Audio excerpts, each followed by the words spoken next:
En la última clase, que también fue virtual, vimos la presentación de los multiplicadores de Lagrange. Eh, buenas tardes, Agustín. Y llegamos a hacer un ejercicio de cálculo, justamente de búsqueda de extremos para una función restringida a una condición. Vuelvo un cachito para atrás. Esto es importante tenerlo como en cuenta, tal cual lo que el método de multiplicadores de Lagrange nos dice. El método es el siguiente.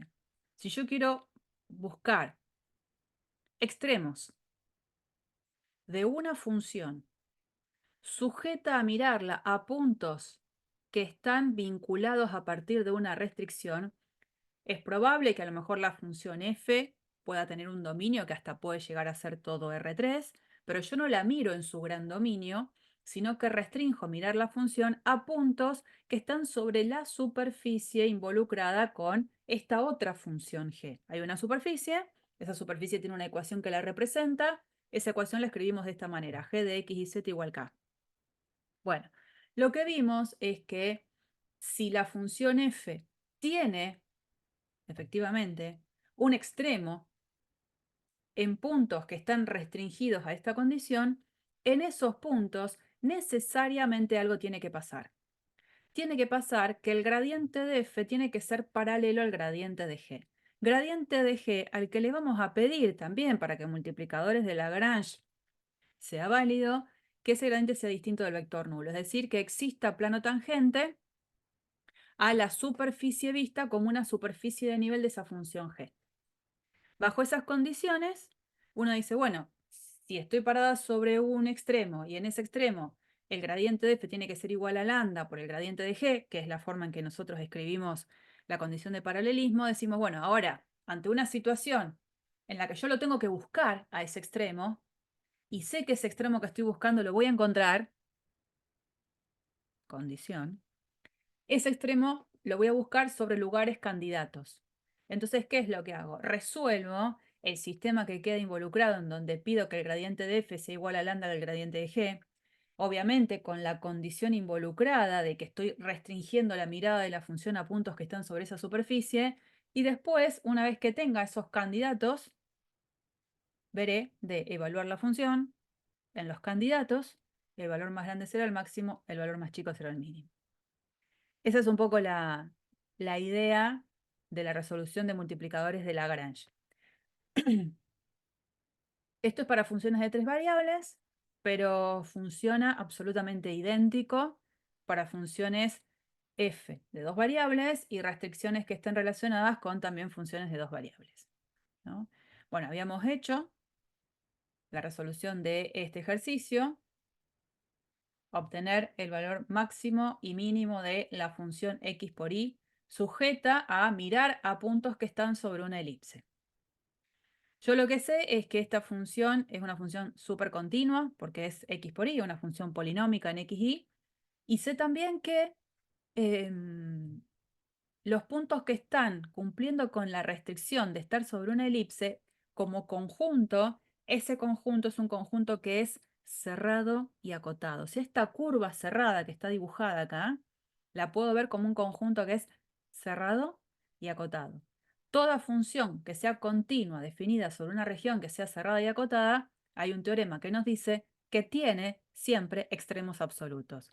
O sea que en este ejemplo que se está desarrollando, seguro íbamos a encontrar máximo y mínimo absoluto. Y lo que hicimos la semana pasada fue justamente buscarlos, encontrarlos. Bien, ¿con qué nos encontramos ahora? Ustedes van a ver en el archivo, que lo tienen en el campus, que es este, que es sobre el cual estoy trabajando, que hay otro ejemplo totalmente resuelto. Este no es algo como que lo vamos a hacer nosotros, ya está totalmente resuelto. Pero ¿por qué se los comparto? Porque tiene una estrategia de resolución que la pueden usar en algún otro ejercicio parecido. Y la estrategia era diferente a la que se usó para resolver el problema de recién, donde se miraba a puntos que estaban sobre una elipse. El ejercicio dice lo siguiente, voy a ponerlo un poquito más grande, ¿no? Dice, una caja rectangular sin tapa se hace con 12 metros cuadrados de cartón. Calcule el volumen máximo de la caja. ¿Cuál es la situación? Yo tengo una lámina de cartón donde esa lámina de cartón tiene 12 metros cuadrados de cartón. 12 metros cuadrados, ¿no? Eso es lo único que yo tengo como material para armar la caja, que dice que es sin tapa. Entonces, este cartón lo voy a tener que usar para diseñar esta caja, que la veo por acá. Esta sería mi caja, sin tapa. Y el cartón tiene que servirme para hacer la base y los 4 laterales. Y lo que quiero es maximizar el volumen de la caja. Entonces, no sé, yo puedo hacer una caja así, con un cierto alto, o la caja puede ser un largo más grande, pero un alto muy pequeño, de tal manera que use esa cantidad de cartón que tengo, ¿no? Pueden ser como diferentes situaciones a la hora de formar una caja. De cada caja calcularé el volumen, ¿no? Y lo que quiero es aquella que tenga volumen más grande. Bueno, esto hay que modelizarlo. Y se puede modelizar tranquilamente con Lagrange. Cuando yo quiero calcular el volumen de una caja, ¿cómo calculo el volumen de una caja?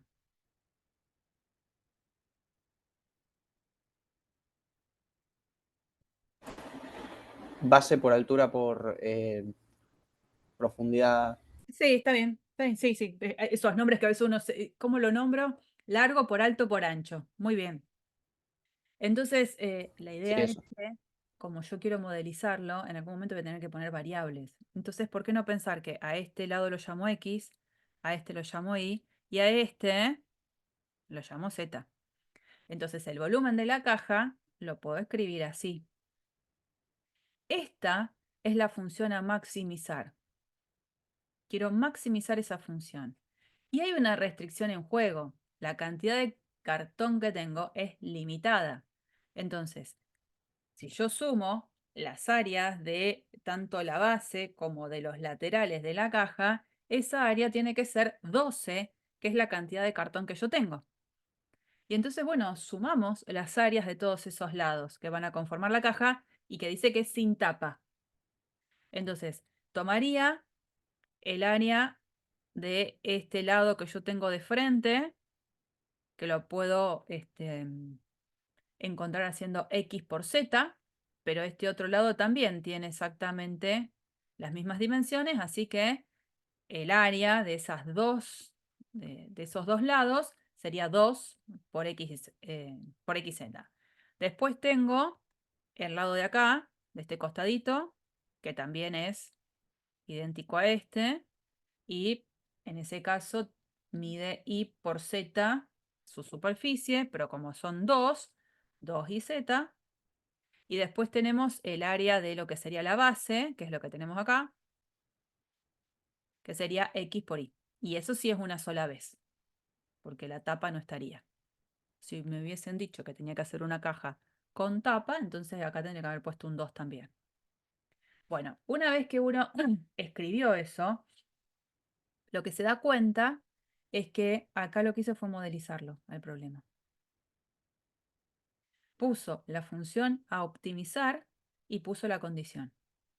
Entonces, en nuestra presentación, esta es tal cual la función g de x y z, que está igualada a ese k que se pone de manera general, y esto que está acá sería en la presentación de Lagrange la f de x y z. Bueno, acá en el problema, como la función es volumen, lo más lógico, no es que sea lo obligatorio en absoluto, pero lo más lógico es que en vez de llamarla f de x y z, a la función la llamemos v de x y z. Bueno, y entonces se usa esa lógica en la que ahora lo que hay que hacer es resolver el sistema que se plantea cuando se empieza a trabajar con Lagrange. Cuando empezamos a trabajar con Lagrange, Lagrange claramente lo que dice es, voy a poner un poquito más chiquitín, tengo que ir calculando el gradiente de la función a optimizar el gradiente de la función que da la restricción y tengo que plantear que los dos gradientes sean paralelos. Entonces, el gradiente de la función a optimizar, el gradiente de la función a optimizar tiene que ser igual a lambda por el gradiente de la función que da la condición. Y es lo que aparece entonces en esta parte del sistema. Vamos calculando cada una de las derivadas parciales de la función a optimizar, cada una de las derivadas parciales de la función que da la condición, y aparece este sistema, ¿no? Si yo a la función a optimizar la derivo parcialmente con respecto a x, tengo y por z, que tiene que ser igual a lambda por la primera componente del gradiente de la g, que es derivar a la g respecto a x. Cuando la derivo con respecto a x, aparece 2z, esto no va, más y. Bueno, y así con cada una de las componentes. Digamos, eso no es la parte problemática porque el sistema lo escribo. Lo que sí no es fácil a veces es resolver el sistema. Porque yo ahora tengo que resolver este sistema de 4 ecuaciones con 4 incógnitas y como siempre, no digo como siempre, lo que es habitual, el sistema no es lineal. Entonces ahí tengo que apelar a la creatividad para poder resolver este sistema. Bueno, y la creatividad hace que en este contexto haya una buena propuesta que hace que yo pueda hacer las cosas de una manera bastante sencilla. Primero y principal, no me olvido nunca que como este problema se modeliza a partir de una situación concreta que le da origen, la X, la Y y la Z representan los lados, estas aristas de la caja. Entonces no pueden ser negativas. Y tampoco pueden ser cero porque no tendría caja que armar. Entonces estas condiciones que se están poniendo acá de costado son valederas para el problema y las tengo que tener en cuenta. ¿Y cuál es la estrategia para resolver este sistema? Miren, se darán cuenta que en esta primera parte aparece el producto de y por z. En esta aparece el producto de x por z. En esta aparece el producto de x por y. ¿Cuál va a ser la estrategia a adoptar? Vamos a multiplicar en la primera ecuación a ambos lados por x. En la segunda ecuación vamos a multiplicar a ambos lados por y. En la tercera ecuación vamos a multiplicar a ambos lados por z. ¿Para qué se habrá hecho eso?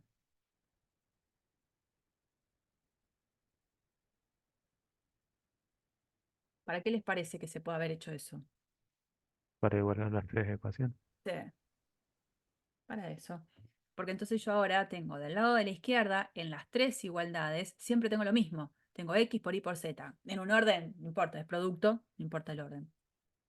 Pero del lado de la izquierda siempre tengo x por y por z, x por y por z, x por y por z. Por lo tanto, eso hace que yo pueda decir que los lados izquierdos entre sí, de a 2 son iguales. Este es igual a este es igual a este, y obviamente este es igual a este.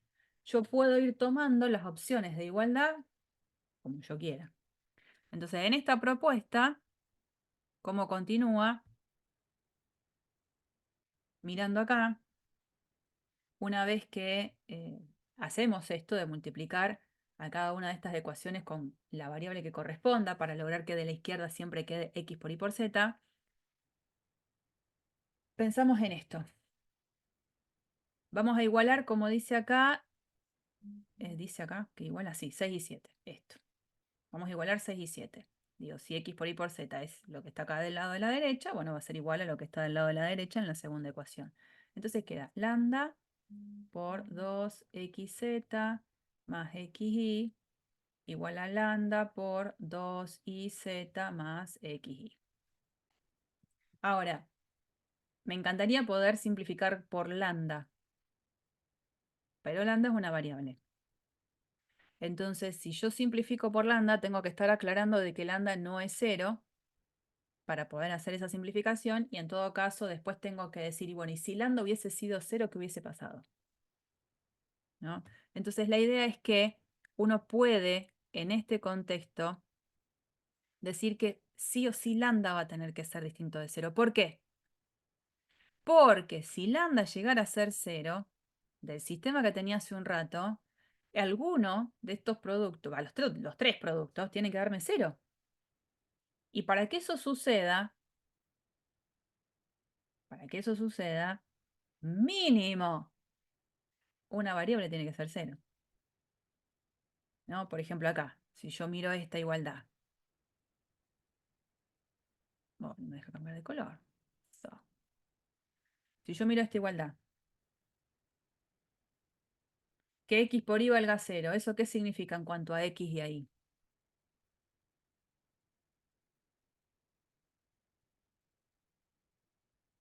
Me encuentro con eso. X por y igual 0. ¿Cuál va a ser mi conclusión? Que alguna de las dos es 0. Eso. Y eso no puede pasar. Digamos, de acá diría, o x vale 0 o y vale 0. Nada, absurdo. ¿Por qué? Porque el x y el y habíamos dicho desde el principio, por las condiciones del problema, que tenían que ser positivos. Bueno, de la misma manera, entonces digo, sé que ninguna de estas coordenadas, la x, la y, la z, va a ser 0.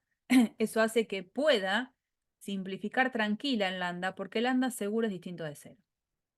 Al simplificar tranquila, que no aparece más en lambda, me quedo con esta ecuación, en la que veo que puedo simplificar la parte es esa que dice x por y, ¿no?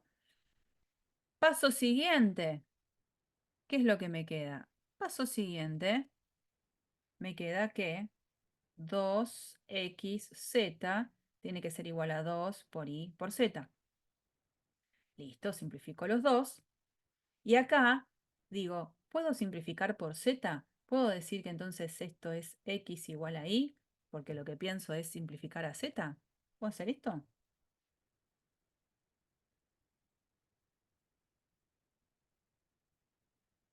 Siempre que simplifico una variable, acuérdense, se puede simplificar en la medida en la que esa variable 0 no sea. ¿Qué pasa acá? Ya sabemos desde el comienzo que z no es 0, no puede ser 0. Z siempre es distinto de 0. Y entonces sí puedo simplificar y me queda esta primera condición, que x es igual a y. De la misma manera que igualábamos estas dos ecuaciones que se llamaron 6 y 7, si trabajamos idéntico igualando 7 con 8, vamos a encontrarnos con otra conclusión, que es esta. Igualando y despejando tranquilamente, acá nos encontrábamos con que x era igual a y, y nos vamos a encontrar después de igualar las otras dos con que y es igual a 2z. O sea, x, que es igual a y, es igual a 2z. Y es igual a 2z. Entonces, en la ecuación que hasta ahora no le involucré en la resolución del sistema, que es la que da la condición, que decía x cuadrado más y cuadrado más z cuadrado igual a 12, la x la reemplazo por 2z, entonces queda 4z cuadrado. A la y la reemplazo por 2z, entonces como tengo que reemplazarlo por el cuadrado queda 4z cuadrado, y z lo dejo como z. Creo que había un 4 acá, no sé qué era, yo capaz que copié cualquier cosa. Creo que era un 4. Z cuadrado. Por lo tanto, cuando sumo esto, me queda 12 z cuadrado igual 12, z al cuadrado es igual a 1, y habitualmente uno dice, bueno, si z cuadrado es igual a 1, es porque z vale o más o menos 1.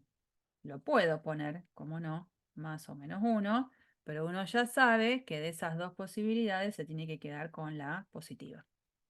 Una vez que z vale 1, ya estamos. Con z igual a 1 reemplazo acá, x me queda 2, y con z igual a 1, x es igual a 2 también. Y ese es el punto que hace que yo diga que la caja tiene que tener dimensiones x igual a 2 metros, y igual a 2 metros, z igual a 1 metro para lograr que la caja tenga volumen máximo. ¿Mm? Era eso la idea del ejercicio, mostrar que existe otra posibilidad de resolverlo. eh, y nada. No, porque la condición no era esa.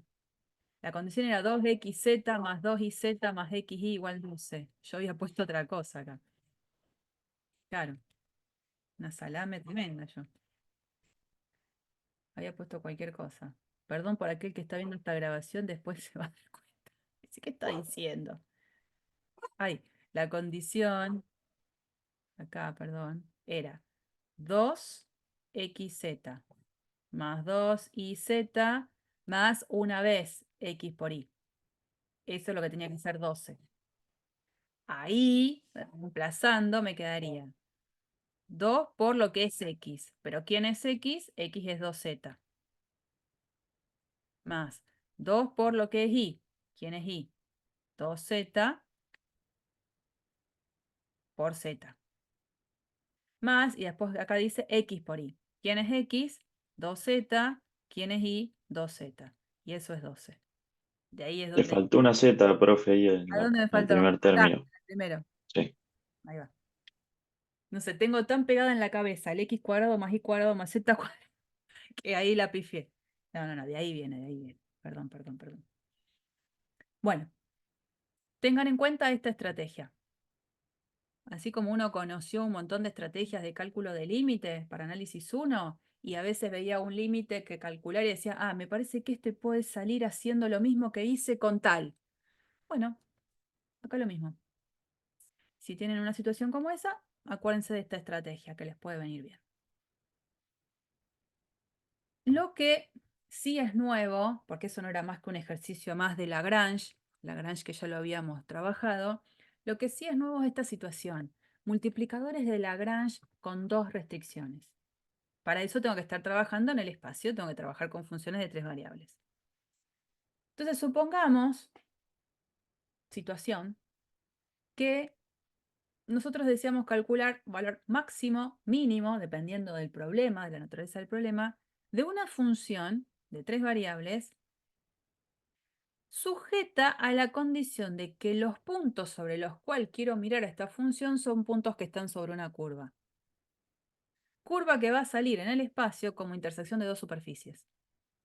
Entonces, la idea es que tengo una curva que surgió por hacer la intersección entre esta superficie g de x y z igual k y la superficie h de x y z igual c. Y la función que estoy mirando es una función x de y z. Esta es la que miro en puntos restringidos que están en esa curva c. Si esa función f tiene un extremo en un puntito P, y me paro en ese puntito P, supongo que en ese puntito P la función tiene un máximo o tiene un mínimo, restringiendo la mirada de la función a los puntos en la curva, hay cosas que yo puedo concluir. Previo a Lagrange, habíamos demostrado que si en ese punto P esta función tiene un extremo, necesariamente el gradiente de la función tiene que ser perpendicular a la curva. ¿Qué quiere decir? Que es perpendicular a su vector tangente. Ahora no miro más la f. Me olvido que existe la f dando vueltas por ahí. Digo, esta curva, que surge como intersección de estas dos superficies, en particular, está en la superficie naranja. Superficie naranja que surgió de esta condición, ¿no? Esta. Como es la intersección entre esas dos superficies, en particular están las dos. Por estar esa curva dentro de una superficie de nivel de esa función g, sé muy bien que cuando yo me paro en este punto, el gradiente de esa función tiene que ser perpendicular a la curva, porque tiene que ser perpendicular al plano tangente. Y por otro lado, también sé que esta curva está sobre la otra superficie que es la verde. Superficie que se escribe de esta manera, que es la que encontramos acá. Y por estar sobre esa superficie de nivel de h, también sabemos que el gradiente de esta función h tiene que ser perpendicular a esa curva. ¿Qué se le va a pedir como condiciones Primero y principal, hay que pedir, para que todo esto tenga sentido, que el gradiente de h sea distinto del vector nulo, o sea que esta superficie h tenga plano tangente, que el gradiente de g también sea distinto del vector nulo, para que pueda tener esta superficie en plano tangente, y evidentemente lo que veo en el dibujo es que el gradiente de g, el gradiente de f y el gradiente de h, los tres, son vectores que simultáneamente son perpendiculares a la curva. O sea, acá la curva tendrá un vector tangente, lo hago para este lado para que se vea. Estos tres, el naranja, el rojo y el azul, los tres vectores a la vez son perpendiculares a la dirección tangente a la curva. Entonces esos tres vectores en el espacio necesariamente tienen que ser coplanares. Tienen que estar sobre un mismo plano. ¿Bien? Sí o sí.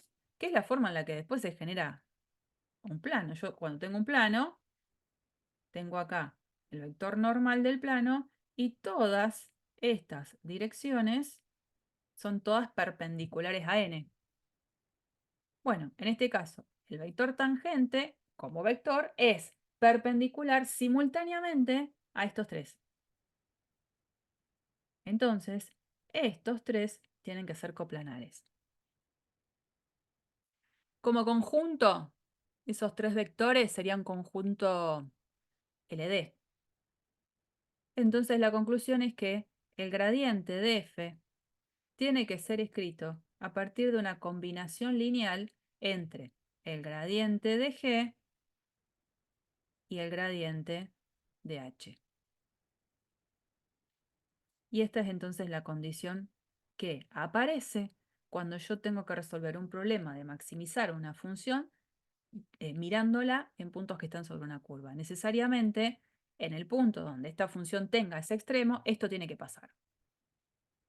Entonces, cuando ahora el ejercicio es al revés, yo tengo que buscar esos extremos de una función ligada a mirarla sobre puntos en una curva, voy a buscar sobre los lugares candidatos. ¿Quiénes son? Aquellos que cumplan con esta condición.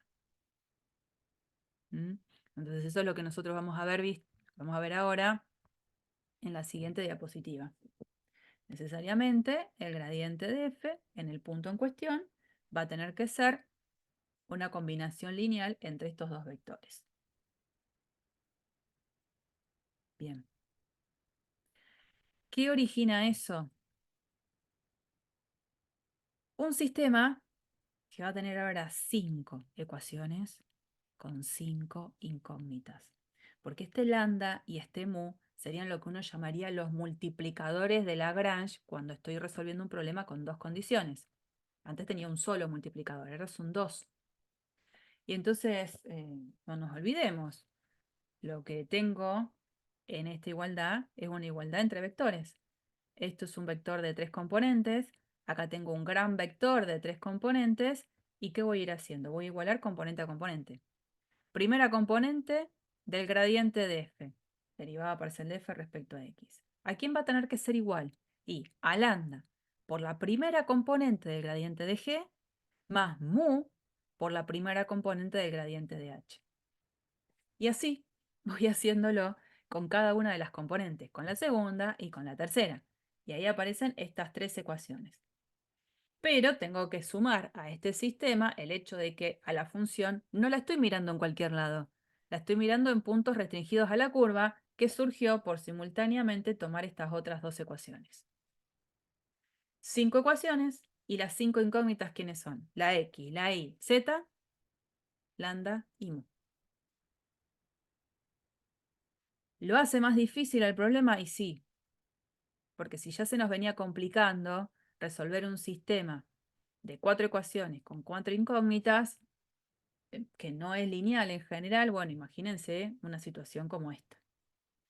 Yo les voy a proponer, esto lo hubiésemos hecho en clases en el pizarrón, pero como hoy tenía la clase virtual, se los escribí acá en el PDF. Vamos a suponer que tenemos que hacer este problema. Dice, encuentra el punto sobre la curva de intersección entre la esfera x cuadrado más y cuadrado más z cuadrado igual a 9. Supongo que es que le dijo que tenía el x cuadrado más y cuadrado más z cuadrado en la cabeza. encuentre el punto de la curva, intersección entre esa esfera y el plano x menos y más 3z igual 6, que está más alejada del plano XY. Y luego, lo que quiero hacer es determinar el punto sobre la misma curva, pero que ahora está más cerca del plano XY. O sea, punto de la curva, intersección entre esas dos superficies, el que esté el más cerca del plano XY y el más lejos del plano XY. ¿Está bien? ¿Cuál es la función a optimizar?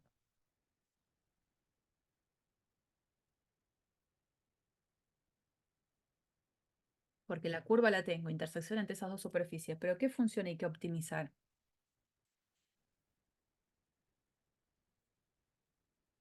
Yo necesito una función y necesito condiciones. O sea, el típico problema que sería ahora, sería maximizar y también minimizar una cierta función sujeta a qué condiciones. Y estas dos, x cuadrado más y cuadrado más z cuadrado igual 9 y x menos y más 3z igual a 6. Ahí alguien me escribió. A ver. XY, no, no, Lucas. A lo mejor es más fácil en principio sin escribir una ley, ¿no? ¿Qué tengo que optimizar? Porque me habla de los puntos que están más cerca y más lejos del plano XY. Una circunferencia. No, Ignacio. No, no, no. Ponele, si yo quiero saber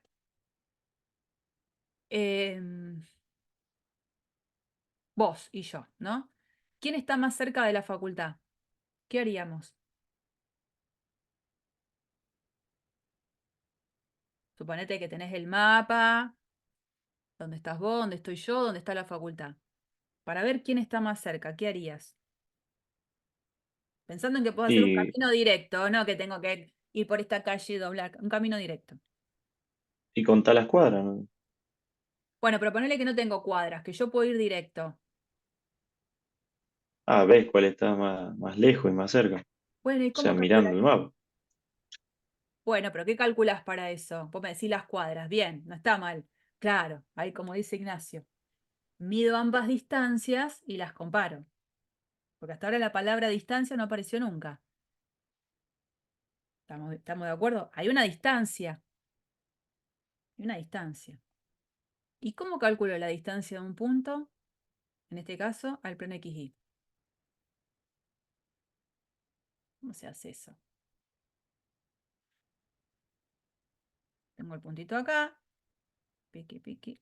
El vector, el módulo del vector. Pero OP. no, porque eso sería su distancia al origen. Ah,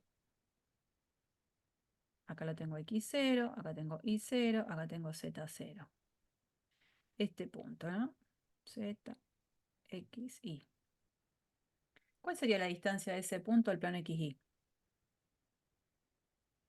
claro, sería la distancia con el punto de proyección, digamos. Ah, bueno, y ponele, si yo ahí en ese dibujito, en vez de andar haciendo tanto vector y proyección y no sé qué, ¿cuál es la distancia del punto P al plano XY?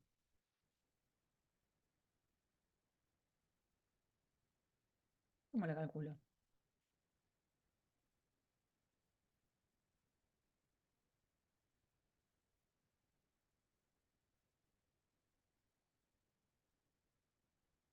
No sé, pónganle si quieren algunas coordenadas específicas, qué sé yo puse x0, y0, z0, pero podría haber dicho, supongamos que esto es 1, que esto es 2 y que esto es 3. El punto al de coordenadas 1, 2, 3. ¿A qué distancia se encuentra ese punto del plano XY?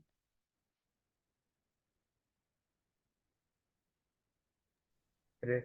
3. No, porque ahí, Ignacio, vos me decís el vector 1, 2, 3. El vector 1, 2, 3, no, porque el vector 1, 2, 3 sería el vector posición del punto. Y no sería algo que a mí me interese en este contexto, ¿no? Si yo trazo este vector, es la distancia del punto, el módulo de eso, ¿no? Es la distancia del punto al origen. En este Y le caso, calculé el seno. Nah.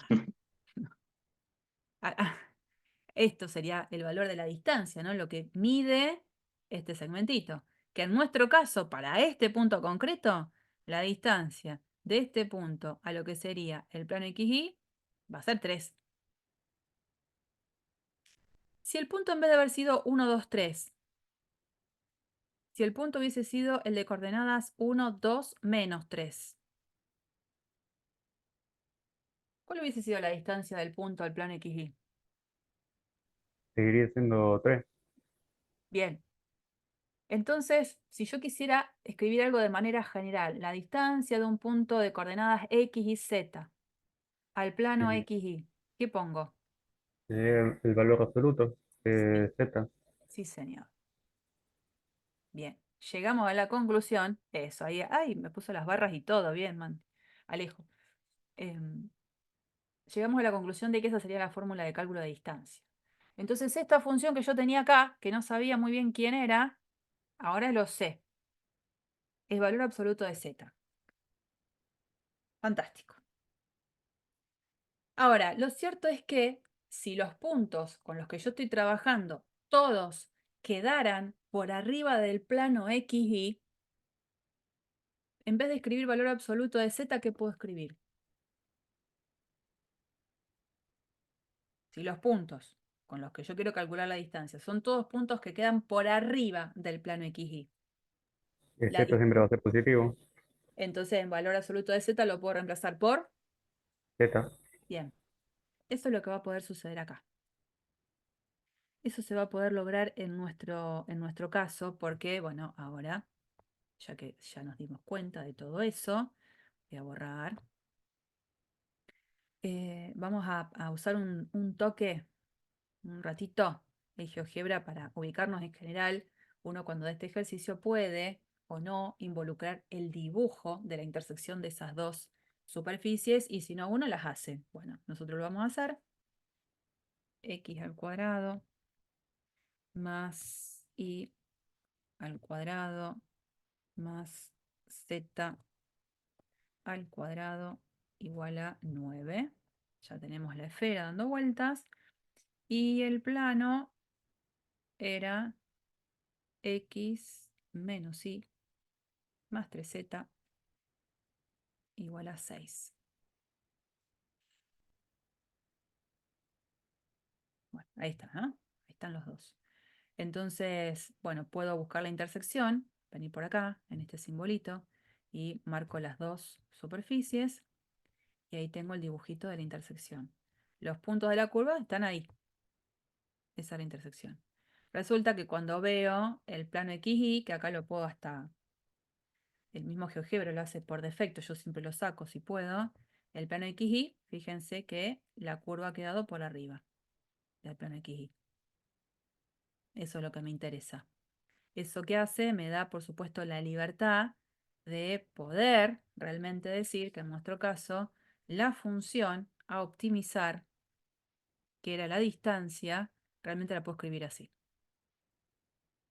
Esa es mi función a optimizar. Por supuesto, sujeta a las dos condiciones que son las que tenemos acá arriba, esta y esta. Entonces, la propuesta, que la vamos a ver escrita ahí mismo en el PDF, es esta. Consideramos la función a optimizar z y vamos a llamar a esto g de x y z, que sería la forma en la que Lagrange llama a esa función que origina la primera condición, más que nada para respetar la estructura de la presentación. Y esta sería la h de x y z, ¿no? Que están presentadas acá. ¿Qué es lo que se plantea entonces? Este sistema, que ya lo conocíamos, pero ahora en el problema concreto. Fíjense que pasa algo particular en cuanto a cómo queda el gradiente de la función f. Como la función f es una función lineal, en x, en y y en z, las componentes de su gradiente van a ser constantes. La derivada parcial de f respecto a x, 0. La derivada parcial de f respecto a z, 0. La derivada parcial de f con respecto a x, con respecto a y, 0. Y con respecto a z, 1. Y del lado de la derecha, la combinación lineal. Lambda por la derivada parcial de g con respecto a x, 2x, más mu por la derivada parcial de la segunda función con respecto a x. Con respecto a x es 1. En la segunda igualdad es lambda por la segunda componente del gradiente de g, o sea, la derivada parcial de g respecto a y, 2 por y, más mu por la derivada parcial de h con respecto a y. Como la derivada parcial de h respecto a y es menos 1, aparece esto. Y después con la tercera componente. No me olvido las dos condiciones. Bueno, y ahora, creatividad. Es cierto que uno podría decir, bueno, como estos es 0 y esto es 0, entonces puedo igualar estas dos expresiones. No estaría mal, pero no sé si es el mejor camino. Sí creo que se puede pensar en esto. Si uno suma ambas ecuaciones, fíjense que 0 más 0 es 0. Y tiene que ser igual a, cuando sumo los lados derechos con los lados derechos, el mu se va. Cuando se va, me queda 2x lambda más 2y lambda. Si hago eso, puedo sacar 2 lambda, factor común, y me queda x más y. Esto está escrito ahora en la próxima diapositiva, ¿eh? Yo me estoy adelantando. Y digo, bueno, 2 lambda por x más y tiene que ser 0. Bien. ¿Qué digo acá? Que lambda es 0 o x más y es 0. Sí, señor. Que lambda es 0 o que x más y es 0. Hay que tomar los dos caminos. ¿Qué pasa? ¿Qué pasa si lambda es 0? Bueno, si lambda vale 0, fíjense, voy a borrar esto que puse acá. Si lambda llegara a ser 0 y vengo a esta segunda ecuación, vuelvo a hacer la conclusión para mí. Si lambda vale 0. Que mu es 0. Bien, tendría esta otra conclusión. Pero ¿qué pasa cuando vemos la tercera ecuación? No se cumple la igualdad. No se cumple la igualdad. Ahí hay un absurdo. Porque si reemplazo lambda por 0 y reemplazo mu por 0, me queda 0 más 0, 0 igual a 1. Absurdo. Bueno, ese camino se trunca y continúo con este otro. Digo, bueno, lambda 0 no va a ser. ¿Qué pasa si x más y vale 0? Y sigo por ese lado, ¿no? Entonces ahora me permito ir a la otra diapositiva. Bueno, si pasa eso, que les decía, está explicado acá, todo esto que yo dije está en esta primera parte, resulta que, bueno, llegamos a la conclusión que tenemos que ir por el lado de que x más y es 0. O sea, que x es igual a menos y. O que y, o que y es igual a menos x. De las dos maneras lo puedo escribir. La forma en la que está escrita en la resolución es que reemplaza la y por menos x. ¿Y de dónde lo reemplaza? Tengo esto entonces. Y es igual a menos x. Viene a estas dos ecuaciones. Y donde aparece la y, reemplazo por menos x. Entonces queda x cuadrado, otra vez más x cuadrado, porque por más que sea un menos, como está todo elevado al cuadrado, queda x cuadrado más x cuadrado, y lo demás lo dejo igual. Z cuadrado menos 9 igual 0. Abajo, lo mismo. En el lugar de la y voy a poner menos x, pero menos con menos es más, o sea, queda x más 3z menos 6 igual 0. O sea que estas dos ecuaciones se convirtieron en estas dos. 2x cuadrado más z cuadrado igual 9. 2x más 3z igual 6. ¿Qué les parece que se puede hacer si yo estoy en esta instancia? Sin olvidarme de que todo esto partió porque estaba en esta situación. ¿Qué se puede hacer acá?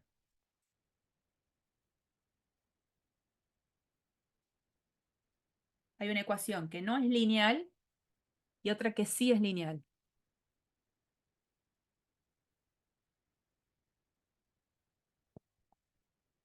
¿Qué hago?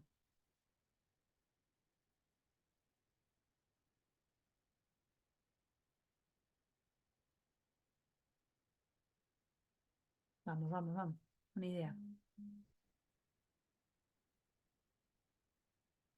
Si hubiesen sido lineales las dos, un sistema de dos ecuaciones con dos incógnitas, ¿cómo se resuelve?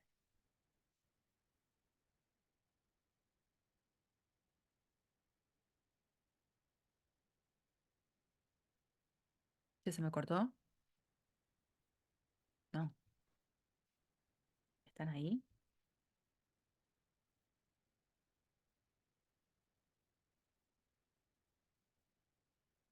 Ignacio, vamos, alguno que me dé una mano. ¿Quién está ahí? Bruno, Nicolás, Carlos, Lucas, Santino. Alguno, vamos. ¿Qué hago? Por sustitución o igualación. Bueno, acá no son lineales las dos, pero sí podría ser Claro. algo por ahí. ¿Qué hago? ¿Cómo resuelvo eso? Bueno, para que no sea tan tedioso en una grabación ver que la profe pregunta, pregunta, el despejo de la expresión lineal. Una de las dos variables la despejo en función de la otra y la reemplazo en la que no es lineal. Esa es la parte astuta. Cuando yo tengo dos ecuaciones, una no es lineal y la otra sí, aprovecho la ventaja de la que sí es lineal para despejar una variable en función de la otra. Ahora, una vez que yo decida qué variable es la que voy a despejar, el ejercicio continúa.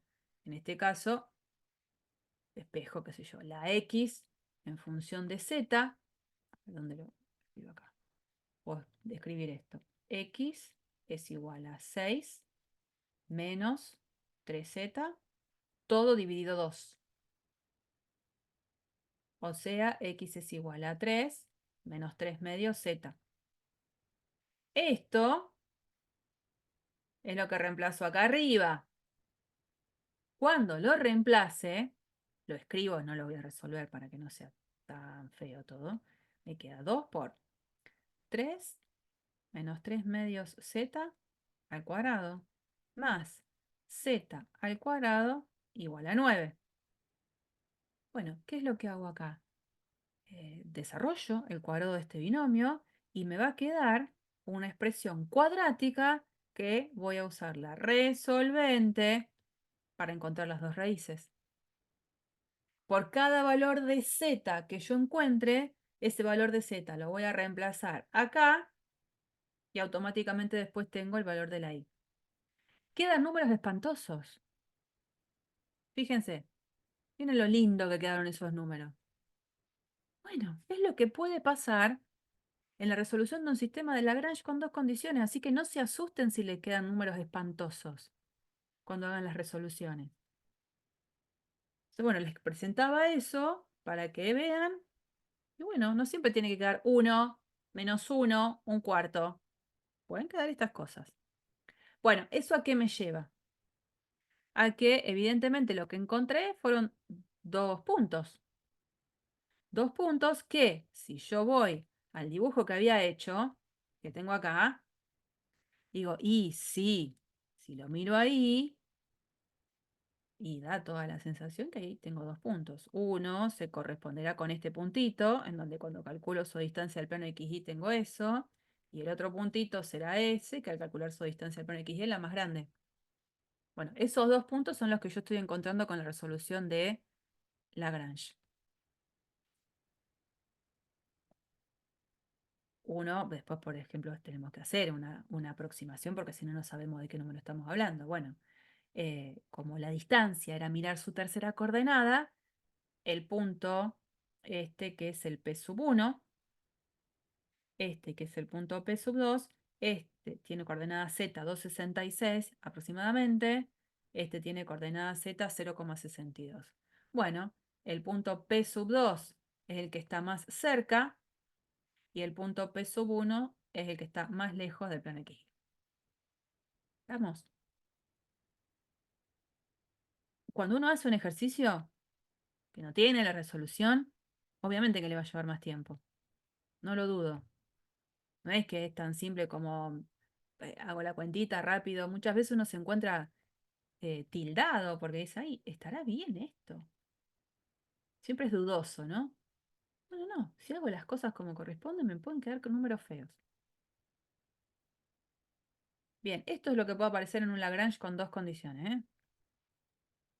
Para terminar, en este apunte, en estas pocas diapositivas más que tenemos, aparece un típico ejercicio totalmente tomable en un parcial, en un final, en un recuperatorio, que los van a encontrar, este estilo, en los últimos ejercicios de la práctica de extremos, donde me piden encontrar valores máximos y mínimos de una función sobre una región cerrada y acotada.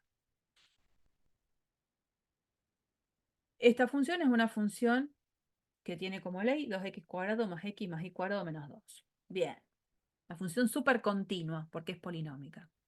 Y dice que tengo que encontrarle los extremos absolutos sobre una región que es la que está dada por esta condición. Los puntos en el plano que cumplen que x² más y² es menor o igual a 4.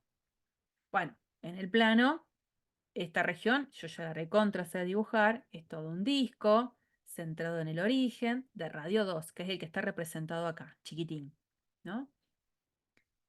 Yo lo que tengo que hacer es lo que yo ya hice en un ejercicio que ustedes recordarán que lo hicimos en el pizarrón, que era la búsqueda de extremos absolutos de una función restringida a estar sobre un triángulo. Yo ya sé lo que tengo que hacer.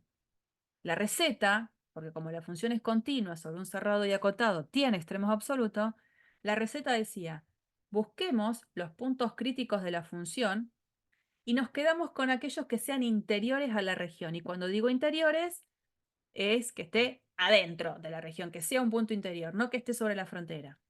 Y obviamente no que esté afuera. Tiene que estar adentro. Y después, una vez que encontraba esos puntos críticos de la función que sean interiores, evaluaba la función en ese punto porque era como que empezaba a formar mi bolsa de candidatos, donde después de ahí iba a ver quién era el más grande y quién era el más chico.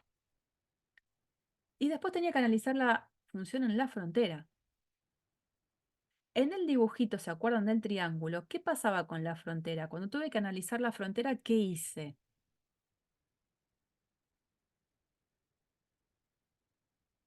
¿Qué tuvimos que hacer?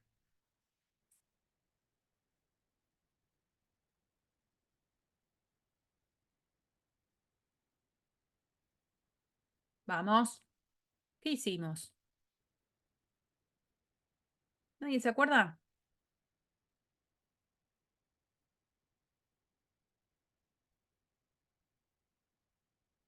Pasa con esta reunión, que están todos muy callados. Tuvimos que llamar C sub 1 a un lado, no sé si fueron estos nombres tal cual, ¿no?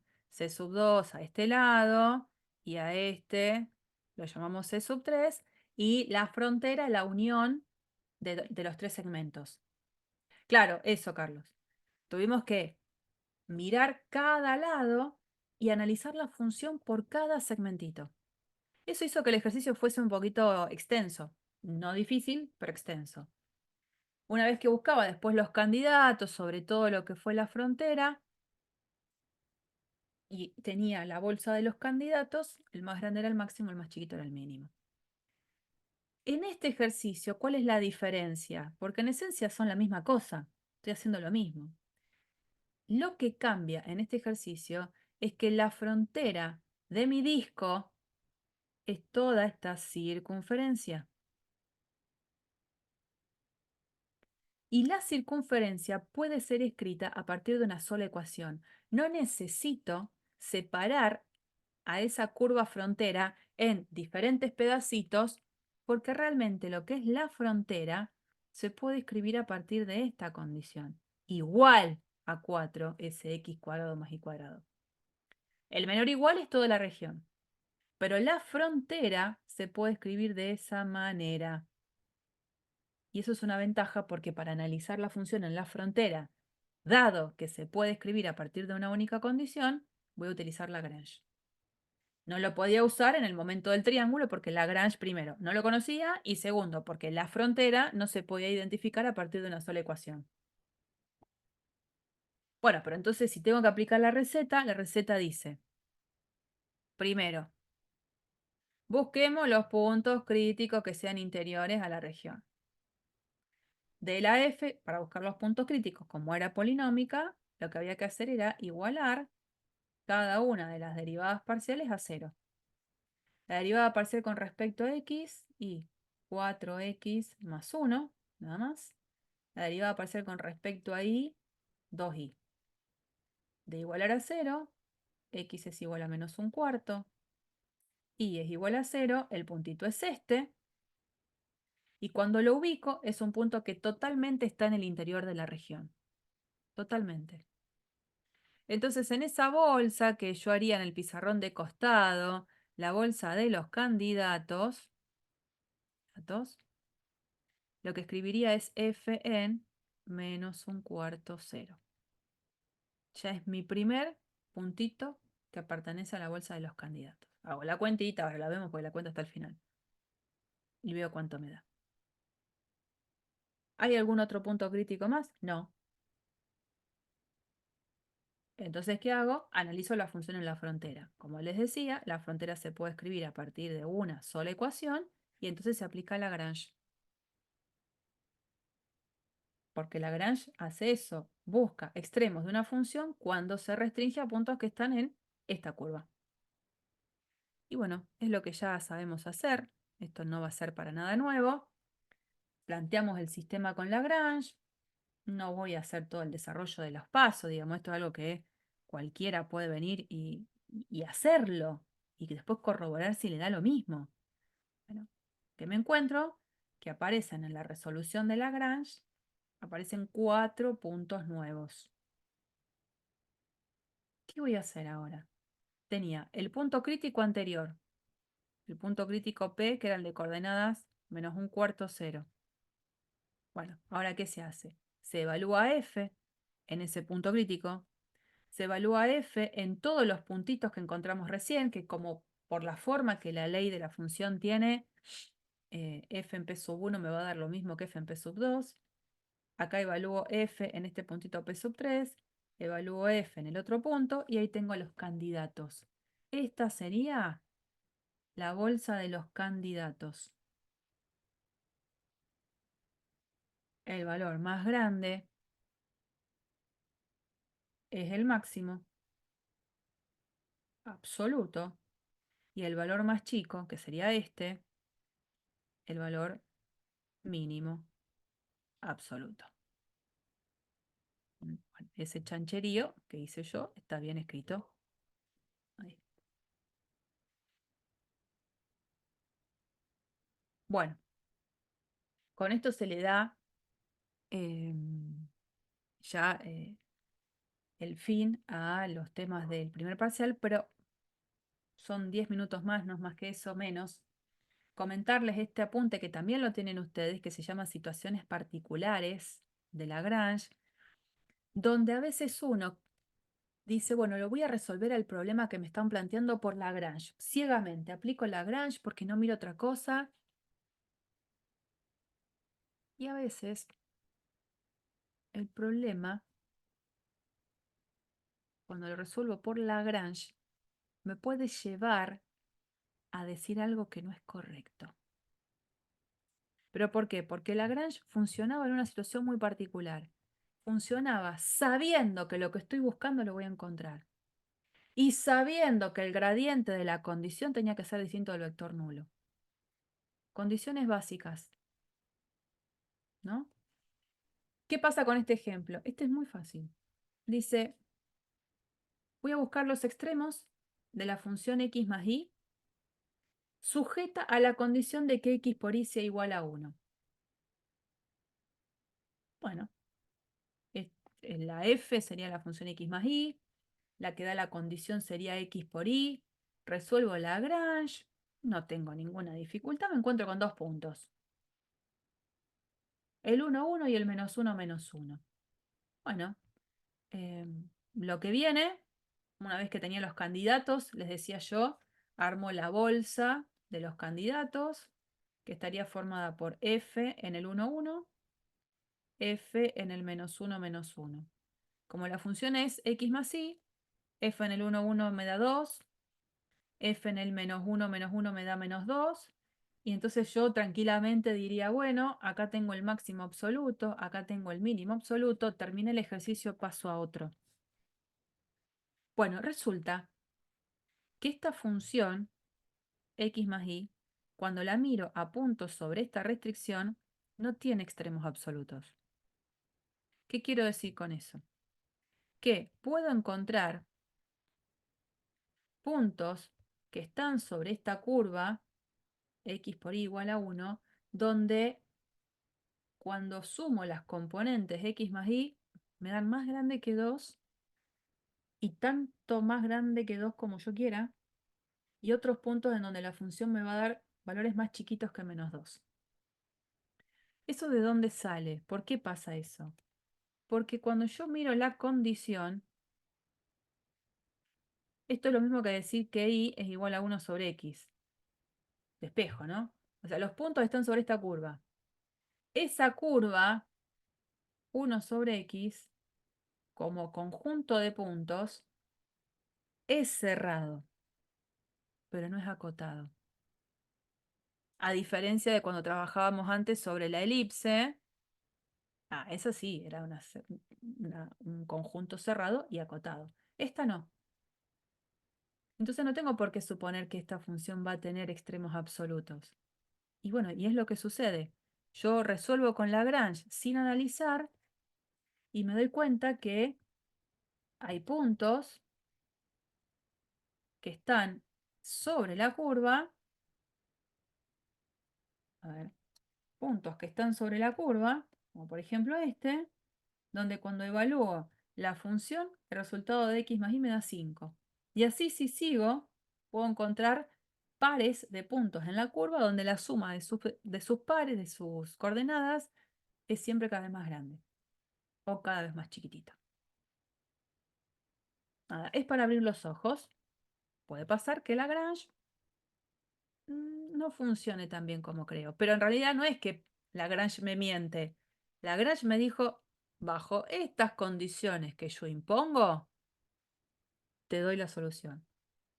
¿Qué pasaba acá? Esta función no tenía extremos absolutos, entonces Lagrange no me iba a dar la solución. Y el otro ejercicio, raro también, pero que vale la pena analizarlo, es este, miren. Ahí.